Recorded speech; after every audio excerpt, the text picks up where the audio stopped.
Hello and welcome to the Vergecast, the flagship podcast of integrated memory. I'm your friend David Pierce, and on today's episode, we are going to talk about the Nvidia RTX Spark, a new computer chip that Nvidia thinks might help it make a mainstream play into laptops, and that might shake up the Windows industry for a long time. The Verge's senior editor, Sean Hollister, is going to come on, and we're going to talk all about it. But first, here's a look at everything else happening at The Verge today.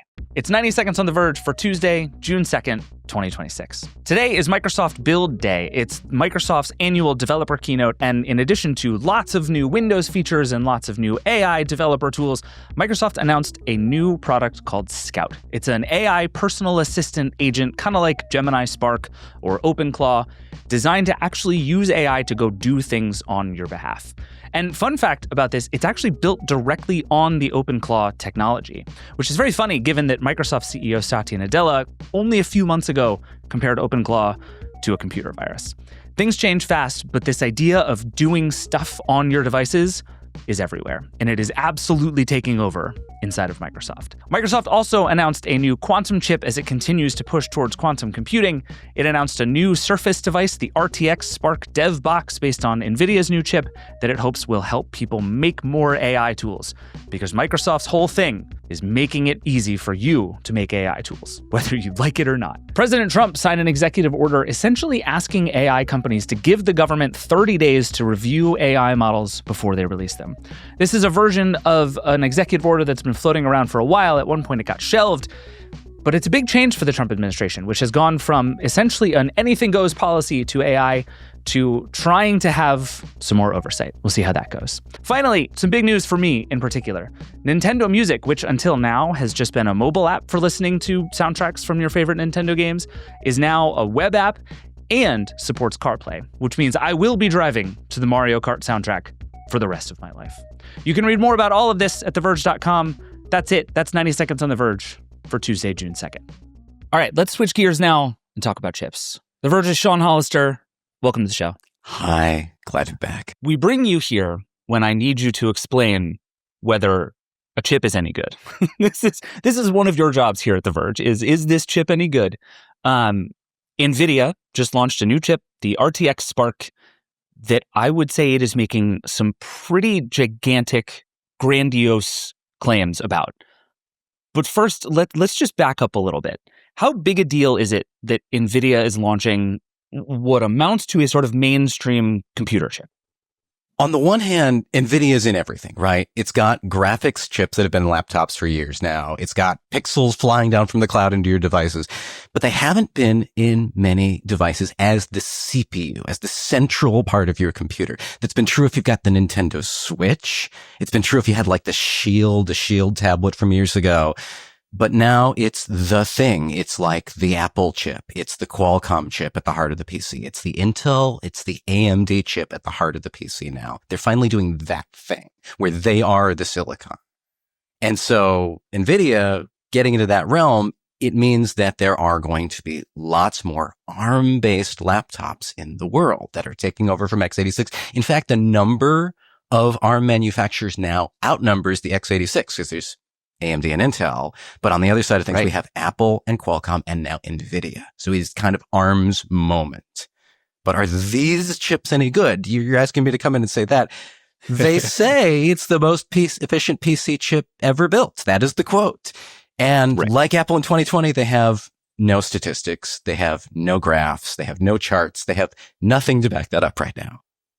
Right. Well, Apple in 2020 strikes me as like the best case scenario here, right? Because Apple showed up in 2020 and was like, hey, we have these M series chips. We're not going to tell you anything about them. Here's a bunch of graphs that don't mean anything. And then essentially upended the PC industry, right? Like kind of all at once, just lapped everybody in terms of what you can expect out of your laptop. What I'm trying to figure out is what Nvidia is trying to do here, right? Because Nvidia obviously has lots of stuff to talk about when it comes to AI, has lots of stuff to talk about when it comes to video games, lots of stuff to sell you on both of those fronts too. But it's also, like you said, trying to do a very mainstream computer chip. And Jensen Huang, the NVIDIA CEO, was even talking about lower end laptops. Like, what is your sense of what NVIDIA's game is here? Is it just complete chip domination because it's NVIDIA and that's what it wants? Or is it trying to do something specific here? I think there's two things. One, there is the market opportunity of AI and being able to say that, we want to be powering the AI computer. We want to be at the forefront of the entire AI revolution. But I also think it's kind of hedging against.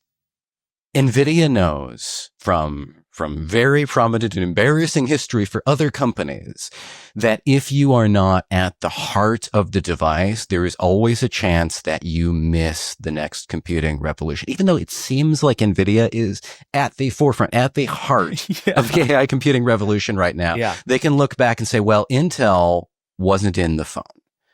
And that was a big problem for Intel when the tide turned, when it wasn't just, BlackBerries and dumb phones, but now it was Intel inside being, you didn't have that in the phone. That was a problem for Intel. They missed out on the phone because of that. Nvidia, by the way, even at one point made a pretty big mobile play. Like you said, with the Switch, that's running a smartphone chip. Yeah, that was the Tegra processor that they tried to make a mobile phone. Yeah. Tegra, there were a couple of Tegra phone attempts back in the day. There were tablets. There were, you can credit Nvidia for making $199 Android tablets a thing. We talked about it in 2012 and 2013 on The Verge.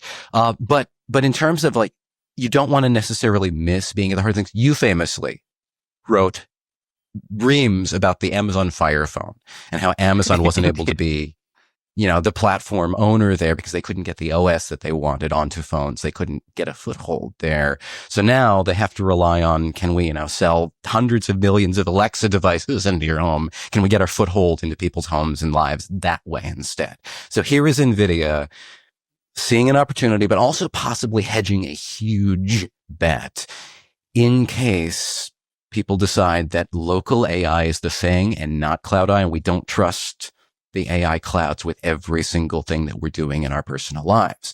If Google, if Meta, if Microsoft decide at some point, that they are the cloud owners, if they decide at some point, they and Amazon, if they decide at some point, we want to back a different player instead for AI. And, and if things keep advancing at the speed they're advancing, maybe somebody could leapfrog Nvidia in the AI server realm. It's not out of the realm of possibility, given how much money is thrown around. They've got a tremendous lead, but here is a huge hedged bet here. Maybe they can also be the local AI provider, the core of your experience whenever you touch the device in the first place. Interesting. And I do think, that is a good outcome for the world, that we do more AI processing on the edge on our devices. There are just a lot of reasons that's a good thing.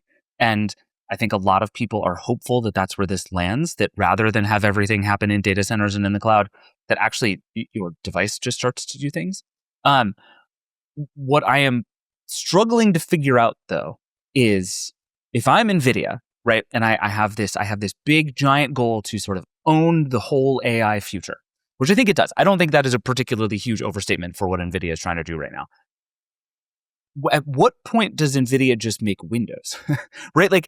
I'm looking at this and it's okay, NVIDIA is launching a chip, and it's okay, if you're going to launch a chip because you want to be in laptops, because you think normal everyday laptops are going to become AI machines. And I think you're right that NVIDIA does think that. And Jensen even talked about, there's this new interface that's coming. We're going to interact with our computers in different ways. At some point, they're going to make Windows, right? If the play is what you're describing, they're going to have to try to be Apple and just make the whole thing from the inside out, right? Is this, I don't know, this feels at some point like NVIDIA is just trying to own the whole world. I feel like they could. I don't know if they want to. They have one thing that Microsoft does tremendously well for everybody in that ecosystem is they are the glue that pulls all the developers together and says, hey, we're all pulling together here. And NVIDIA also famously pretty good at that. But I would say that Microsoft, if you want to make sure that you're the Adobes of the world and, the Epic games of the world and so on, if you have the power of Microsoft to say, we are the OS, we are the Xbox company, we are the games company, we have all the relationships that we've spent all this time building. It's maybe easier, at least in the short term, for NVIDIA to lean on that and say, yeah, there's a platform here. We can build on that. But I don't think it's out of the question if they wanted to make, an operating system someday and own it completely vertically like Apple. Why not? Particularly because then they can put that in the cloud. They can deliver that to your device remotely as well as doing it locally. Why not? I don't think we've heard them state that, but we've certainly, like you said, they're trying to dominate every angle of it. So all of that actually makes total sense to me. And I think starting with the chip, obviously, is what you do if you're NVIDIA. That's its core competency. Like, of course, that's where you'd start. What do we and don't we know about this chip at this point? I think to your point about it just sort of appeared and they said a name and we don't have a lot of information about it. NVIDIA gets a lot of credit just for being NVIDIA. There is this sense that because NVIDIA did it, it's probably very good. My sense is we don't have a lot of details on what this actual family of laptop processors is going to be. What do we know at this point? The super funny thing about the RTX Spark super chip is that it already exists and it was already released in a device by Nvidia called the DGX Spark. That was their little, they called it like an AI supercomputer or something. I have this, you just sparked this memory of we have a picture of it behind glass. And they're like, this is the future of computing. It's a tiny gold box, like tiny, I don't know why it's gold. But it was very gold. I don't know if they thought Trump was going to come by that day or something. But anyhow, tiny gold box with a big ARM chip and a substantial chunk of laptop mobile graphics power, GeForce graphics power in there.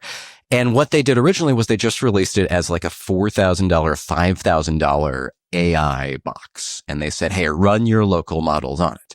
What happened around the same time as that, though, maybe after they announced it but before they released it, was AMD decided that they were going to also build a super chip, quote unquote. They didn't call it a super chip, whatever, called the Strix Halo or the Ryzen AI Max platform, Max Plus.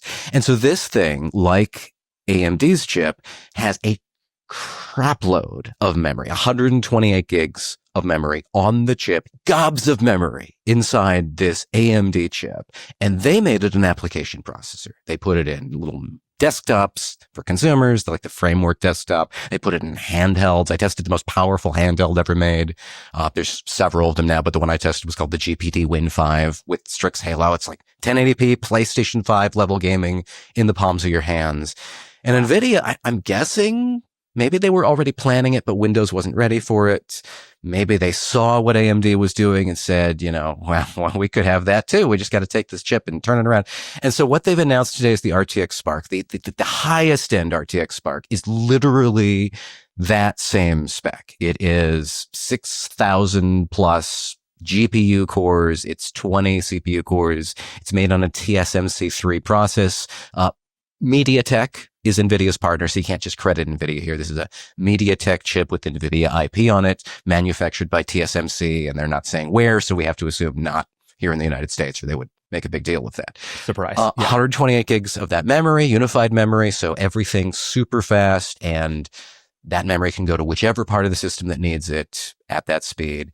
And it has... that chip immediately sort of leaps to the tippy top end of consumer level chips, right? It might, in terms of a monolithic thing, if it's one chip on a board, but it doesn't have the most powerful graphics you can get in a laptop, just the most powerful graphics you might be able to get on a single chip design. Okay. So in a beefy gaming laptop, you could have an RTX 5090 mobile processor in there, which would be super, balls to the wall gaming graphics. Whereas in this version, we're talking about more like RTX 5070 mobile, so a couple tiers down. That might be the fastest mobile graphics we've ever seen. It might not. We haven't tested. It certainly isn't as high as you could possibly get if you had a couple chips in a big beefy laptop. But their pitch here is you have all this performance and it is very thin and it's very light and it's very cool because it's an ARM CPU and it is monolithic here, a single chip that does all this stuff. Support for the show comes from Even Realities. Think about the last time you walked into a big meeting and wished your talking points could just stay with you without losing your place or your train of thought. Even Realities built exactly that. Even G2 are productivity smart glasses designed to keep real-time support right in view. With teleprompting, conversation support, real-time translation, AI assistance, and more, they help you stay on top of work and daily life, And unlike most smart glasses, they're designed to look and feel like premium eyewear. With no camera and a lightweight 36-gram design, you can wear all day. The more context you give them, the smarter they get, adapting to how you work and what you need. To learn more about Even G2, go to evenrealities.com and see how everyday smart glasses keep helpful information in sight so you can stay productive and hands-free throughout the day. And for our listeners, use promo code VERGE at evenrealities.com to get 10% off Even Ring 1 and or Even Clip when you add them to your Even G2 order. That's evenrealities.com, promo code VERGE. Support for this show comes from Klaviyo. There are only so many hours in a day, and Klaviyo's 2 powerful AI agents can make sure your team spends them on big things. The first Klaviyo AI agent turns your marketing ideas into reality instantly. Describe what you want: a holiday campaign, a VIP re-engagement series, and Klaviyo builds it instantly. Email, SMS, and push, all coordinated, on brand, grounded in 14 years of Klaviyo marketing data. Nothing goes live without your say-so. The other Klaviyo AI agent keeps your customers happy at any hour. Brand trained to answer questions, make product recommendations, and handle orders and returns. No hold music. Marketing that launches instantly. Support that never sleeps. Join more than 193,000 brands, including Away, Patrick Ta, and Dollar Shave Club, already growing with Klaviyo, the autonomous B2C CRM. Get started at klaviyo.com.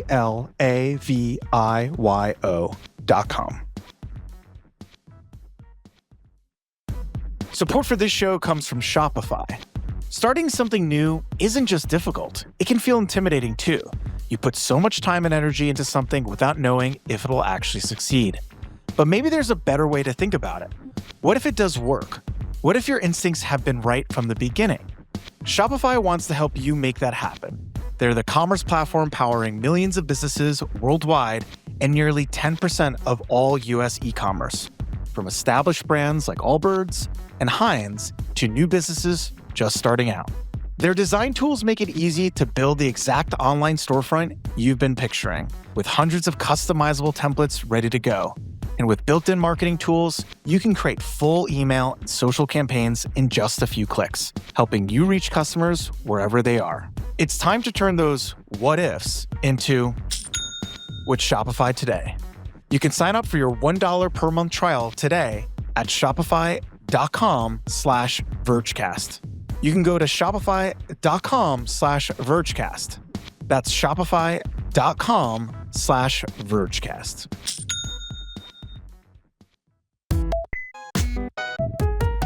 One of the things that was most surprising in seeing this announcement was that these chips won't be able to run NVIDIA's graphics cards.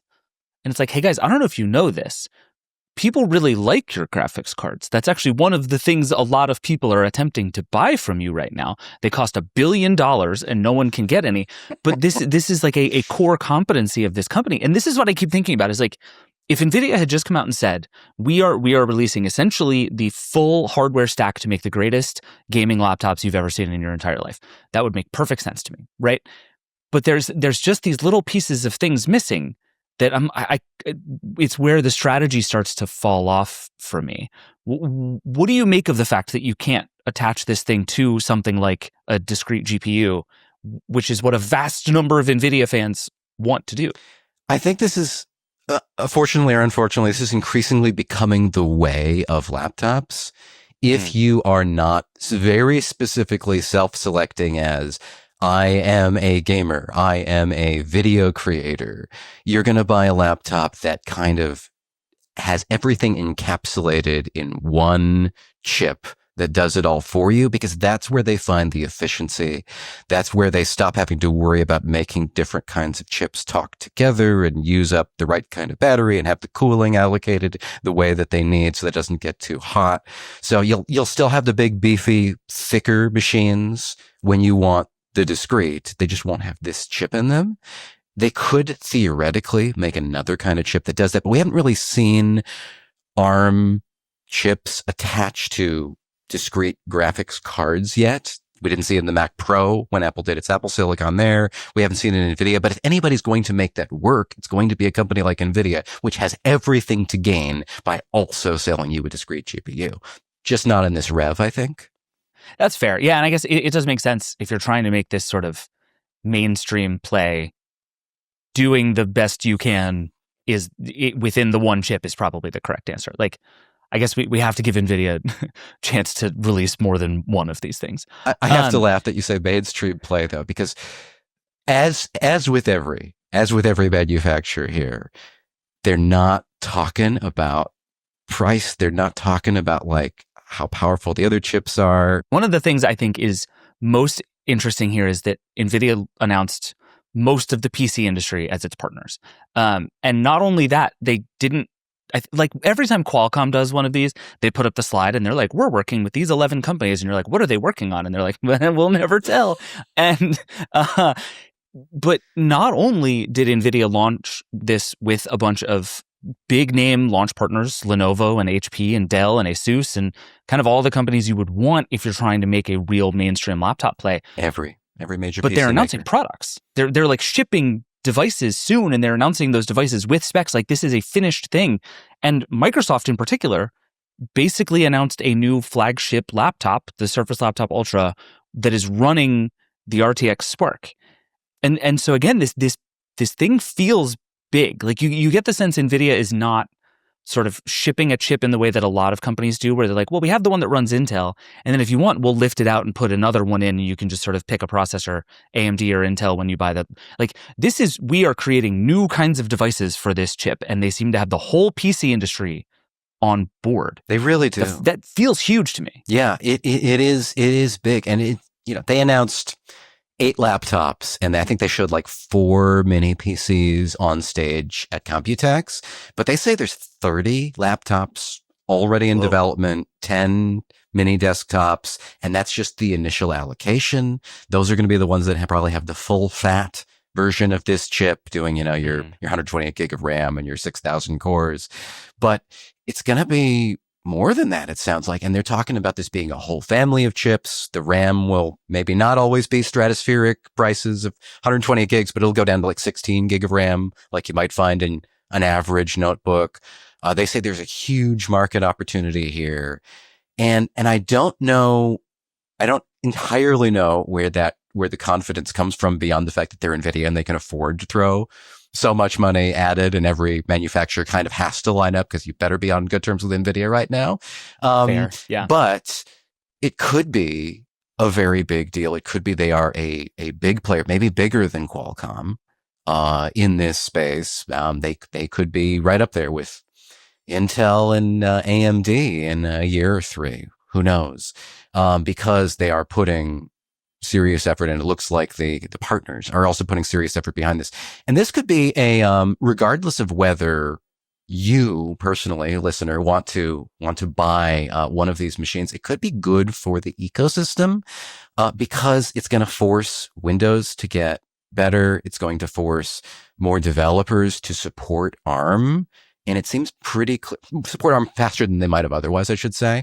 And it seems pretty clear that ARM is one of the powerful, efficient futures for personal computing. It's going to make our laptops last longer and cooler and battery life and all those kinds of things that we've already seen in no small quantity from Apple and from Qualcomm. Yeah, I feel like over the last really year or so, this incredibly long, progress-free Windows on ARM journey is finally happening. Like I feel like I finally have some real confidence in companies that ship Windows on ARM products that it will mostly work. And it's still through emulation. There's still stuff that can go wrong. A lot of this still needs some updating on the part of developers, but it does feel like we've at least raised the floor on this enough that I don't immediately see this as like giant red flag, none of your apps are going to work properly. It feels like we've at least solved that problem, and now all that's left is to really sort of optimize. And it does, to your point, NVIDIA is maybe better than anybody in the industry not named Apple at making people build stuff to its specs. So just the fact that it's out here doing this might be a huge win for Windows on ARM as a whole. I have to agree. And I have to admit, I've not used a Qualcomm machine as my daily driver yet. I haven't used a Surface, with Qualcomm as the daily driver. I think maybe Tom did. Statistically speaking, I don't think anyone has, so don't feel bad. So I feel like there is still a lot to prove, but they say, they're convinced between Nvidia wrangling companies and Microsoft wrangling companies. That's a lot of developers that are going to turn around and say, yeah, we're going to support this. We're seeing PUBG, League of Legends, Valorant from Riot Games. Like these are games, and Fortnite already came to ARM. These are games from companies that are like Steam Deck, Linux. We're not going to support that stuff. Show us a user base. And here they're like, yeah, we're going to support ARM. We're going to support Qualcomm. We're going to support Nvidia, regardless of whether they have a user base yet, because they are just so big and so good at making those deals. Totally. So lest I get too excited before we wrap up here, these things are going to cost a fortune, right? At least the first rev of these we think is coming out sometime this fall. I feel like you basically couldn't tell me a number that would shock me in terms of how expensive these might be. I think I literally said on the call, in front of their executives in a room full of journalists, I think I literally said, this could cost $1,500. This could cost $8,000. I have no idea. Can you please give us some hint, anything? And they didn't have a hint. So I'm gonna go ahead and guess it's a lot closer to 8,000 than 1,500. Yeah, I wouldn't be surprised if it's 3,500, 4K, even 5K, and just they'll see how many AI bros buy it. Yeah. I mean, it does seem to me there is going to be this first run that is not going to be for most people, but it'll be for some people. But the question of can NVIDIA's chips hack it is the big question. And then question number 2 is are we actually due for some big reimagining of how we use our PCs and thus what we need them to do? And those are both very open questions, right? I think that the whole bet from this industry right now is we're going to do computer things vastly differently. We're going to need different things from our processors. The interfaces are going to be different. The ways that we input into them is going to be different. All of this stuff is due to change, and we have to rebuild the PC around it. Boy, is that not settled fact yet. But it is, I think my sense is at least the first year of this is going to be not should I buy this computer, but is there something here? Yeah. And luckily for everybody listening, they tend to send us the machines so that we can test that. Yeah. There's a world in which at some point you and Antonio Di Benedetto on our team are both going to have $100,000 worth of laptops just sitting in your house. Oh, God. And this is what we're going to be doing for a while. Can't wait. I'm very much looking forward to that. All right, Sean, good to see you. Thank you as always. All right, that's it for the show. Thank you to Sean for being here, and thank you as always for watching and listening. As always, if you have thoughts, questions, feedback, if you know what a Spark PC is going to cost, we would absolutely love to hear from you. The number is 866-VERGE11. The email is vergecast@theverge.com. Thank you to everybody who's already reached out with thoughts about this new daily thing that we're doing. Lots of good ideas, lots of stuff that we're going to keep working on and keep improving. Keep all of your feedback coming. And remember, if you want to get this and all of our podcasts ad-free, the best thing you can do is subscribe to The Verge. TheVerge.com/subscribe gets you all of our shows ad-free, gets you all of our subscriber newsletters, all of our coverage, everything. TheVerge.com/subscribe. The Vergecast is a Verge production and part of the Vox Media Podcast Network. This episode is produced by Eric Gomez, Brandon Kiefer, Travis Larchuk, and Aaron Locasio.